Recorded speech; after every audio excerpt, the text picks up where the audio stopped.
The groove thickness on traditional rail and stile router bits can't be adjusted. As a result, you get doors that rattle. You can adjust Freud's premier adjustable rail and stile router bits from 3/8 of an inch all the way down to 7/32, which is perfect for creating snug-fitting plywood panel doors that don't rattle. Start by unplugging the router and placing at least 80% of the shank into the collet. Then tighten the collet. To reduce the groove thickness on the shim cutter, remove the shims between the two split cutters. Use a standard 1/2 inch wrench to remove the nut on the top of the stile bit and carefully remove and set aside the nut, spacer, bearing, and top cutter.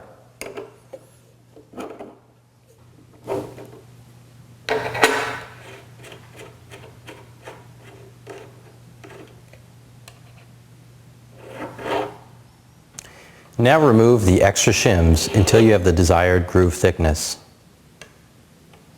Replace the top cutter and bearing, then add the extra shims for safekeeping before replacing the spacer and securely attaching the nut.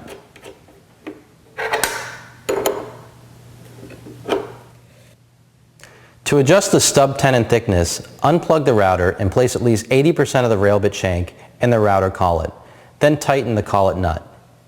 Use the provided hex wrench to remove the screw at the top of the bit. Then carefully remove the top cutter.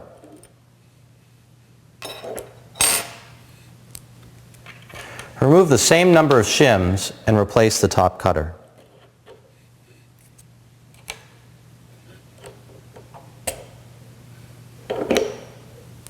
Make sure you tighten the top screw down.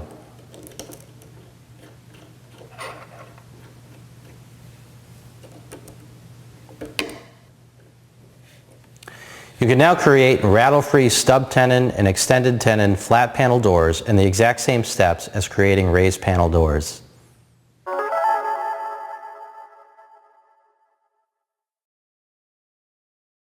By adding the optional double-sided profile cutters, you can make double profile doors up to 1.25 inches thick. The resulting doors will be as attractive on the inside as they are on the outside. The double profile is ideal for high-end woodworking projects such as media centers, libraries, and fine furniture. The best part is that you don't have to purchase a whole new set. All you have to do is reconfigure your basic rail and stile bits. The optional double profile cutter set includes matching back profile cutters for both the rail and stile router bits. To reconfigure the rail bit for double profiles, unplug the router and place at least 80% of the shank into the router bit collet, then tighten the router bit collet. Lock the spindle on the router and use the spanner wrench to remove the top half of the bit. Screw the back profile assembly into the bit and tighten it with the included closed end wrench.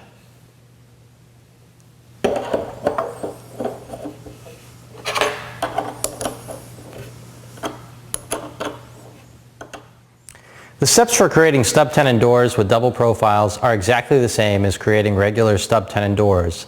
However, in this case, when you set the height of the rail, you'll need to position the stub tenon so that it's perfectly in alignment with the center of the material.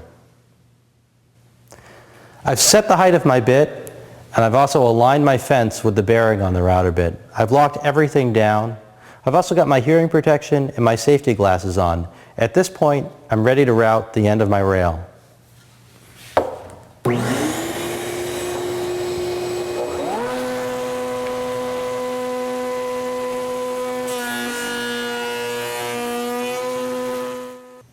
Creating an extended length tenon for double profiles is easy.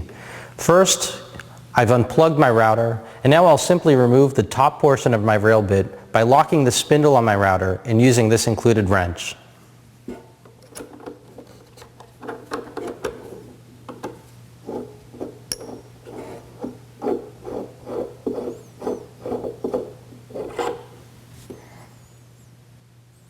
I'll create my extended tenon in multiple passes as I gradually move my fence back.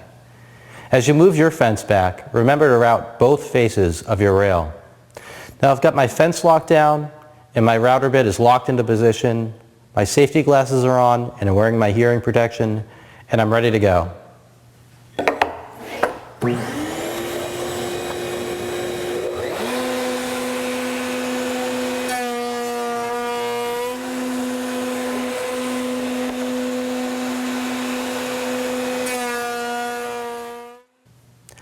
I've unplugged the router and replaced the rail bit with the stile bit. I've placed at least 80% of the shank into the router bit collet, and I've tightened the router bit collet. I'll use the spindle lock on the router to hold the bit, and then I'll use a standard 1/2-inch wrench to remove the nut at the top of the bit.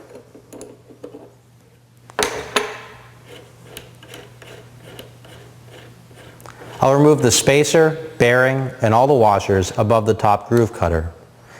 And then I'll place this stile back profile cutter on the spindle, and then add back the bearing and washers, and replace and tighten the nut.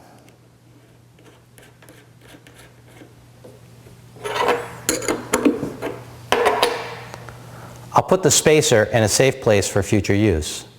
Your Freud adjustable rail and stile system is now ready to create thick double profile frames. We'll need to adjust the height of the stile bit. To do this, align the extended tenon with the groove cutter.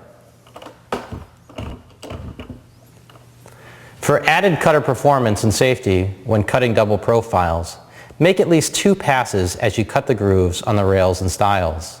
I will now align my fence up for my first pass.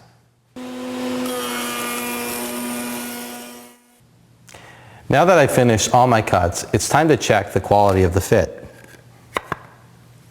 And it's just that easy to make elegant double-sided profile doors.